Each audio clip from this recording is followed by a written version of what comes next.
Hi there, traders. This is Brad Gilbert with the Daily Market Insight for Thursday, the 14th of April. All right, just having a quick look at the markets. Now, I'm not going to sort of race around all the markets and do all the charts and stuff, and focus really on where I can see actually opportunities right now. So the US equity markets, and this is actually can happen quite a lot. The market just brushes off, some significant data like the inflation data. They think it's all good, nothing to worry about, and then it all goes to shit. Right. That's generally how it happens. So, and that's sort of like what the market's happening now. I know it's the earnings season in the US coming up and there's some good results. Yeah, you know what? But inflation's the key part. And that's not going to save the equity market. So I would expect today's US equity futures to sort of come in a little bit lower, right? But at the moment, running from the close of the North American session, we do have a risk on profile. The dollar pair's down, the euro, sterling, Aussie, Kiwi up. It's pretty plain and simple. So from here, what you need to be doing for the Asian session in particular, leading into the European session, is keep an eye on these equity futures. If they start to go down, it may reverse that profile, right? The risk on profile where the dollar's going down. That's something you need to keep an eye on quite closely. Now, let me just come back to what I was talking about there at the start. And usually ahead of big meetings, there's usually a bit of squaring up. And that's what I'm seeing here. Like on euro, right? It's squeezed back high. The market is short euro. It's squeezing higher. It's pushing the dollar index down.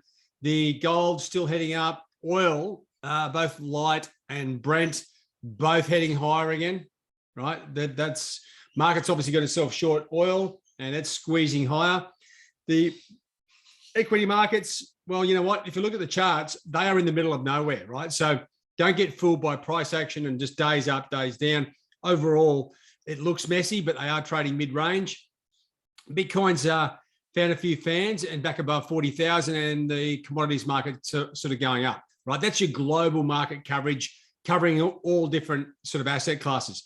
Now, just having a look here, and I've been talking about this for some time, there's been one clear pair here on the currencies, which has really been outperforming, and that's dollar yen, right? We are at a level here where we could be making very clear trading decisions. I think a break of the bottom of the cloud here during the Asian session in particular, where all the Japanese traders are looking at it, this is got to be on your radar. Now, whether you want to go long or go short, this is where you need to start analyzing the market, probably have a look at the yen crosses and really focus in on that. And sort of not to blow my own trumpet, but just coming back to the last sort of week, we've been seeing euro go down. I've been saying, well, dollar Swiss should be higher, right? But it did finally play catch up. And now it's sort of just trading sideways as euro sort of comes back. But you do see that profile a lot, right? Exactly what I was sort of talking about there. There's a mismatch. Now, there's no mismatch here at the moment. Euro up, sterling up. Well, there is a mismatch. Aussie and Kiwi are now the two pairs that are floundering, right? So this isn't a normal market condition, because usually these four pairs at the bottom, euro, sterling, Aussie, Kiwi, are the ones that all trade together, right? They're not really doing that. But anyway, the key takeaway from this section is dollar yen, this massive uptrend. We're seeing a reversal of some of these moves. It could be the time where we do see a breakdown here, right?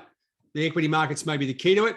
We'll have to wait and see. Now, outside of that, having a look, if you go through the equity markets, they are all sort of well, the pen's got a bit loopy, or mid-range. If anything, the FTSE's at some sort of levels where you can potentially get short, same with the All Ords. The rest of them are all sort of mid-range, right? So not really giving us good opportunities. The volatility index is dropping, which is a good sign. It means trading, it's like a safe to trade index. Now, one thing that I was looking across the board here now, Bitcoin is right at a resistance level. It could pop up towards 43,000. That's something to look at. But what I was mainly looking at, this is one of the key things to notice when you are putting different instruments in the same asset class against each other, work out if there's an anomaly. And as you can see here, Bitcoin Cash, right? It's up 4.93%, right, on the day. So over the course of time, this, like against the other pairs, it is totally out of whack, right? So that's got to come back into play. That's all they've got to come down, or these pairs will go up, or these instruments will go up.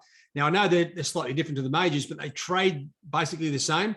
And if you look here, this is the Bitcoin Cash chart, just, well, better get you on the right page here. It's had a massive, as I said, the technicals here are working amazingly on the cryptos. You've got to have a look at this if you're not already having a look. We will have cryptos added to our trading program, hopefully within the next 3 or 4 weeks. Mate, massive move, right, on the day. And when you sort of compare this move against, say, the other ones, the other major sort of cryptos, well, you can see Litecoin has already sort of popped higher. There's also a chance for Ethereum here to be popping up as well. So this could be the lead. As I said, this is either going to dribble back down or keep going. So the simple thing here is to keep an eye on Bitcoin, the big dog. It's like sort of euro for, if I could say that, for the cryptos. Litecoin's already sort of broken higher, and we're about to see Ethereum go. And this is the key to it. Like, keep an eye on Bitcoin Cash. It's like, when I was just actually quite amazed, because I'm just sort of flicking through the different asset classes, and I'm always looking at the relative strength, right, on the hourlies or dailies, trying to work out if there's any sort of weird things happening, right? And that's what you sort of probably need to get yourself into. Keep having a look at that, because if you can find the answers here, even if you're looking at the major currency pairs, I've got it up for the currencies, I've got it up for everything, right? So, because that's so important, it's an easy way to find out what the hell is going on. You can see there the yen, well, it's doing some weird stuff, and I like it, right? So anyway, so that's what we've got for you to look at on a sort of technical aspect. When you come in and start looking around and you're trying to work out, okay, so where's the next big action going to come from?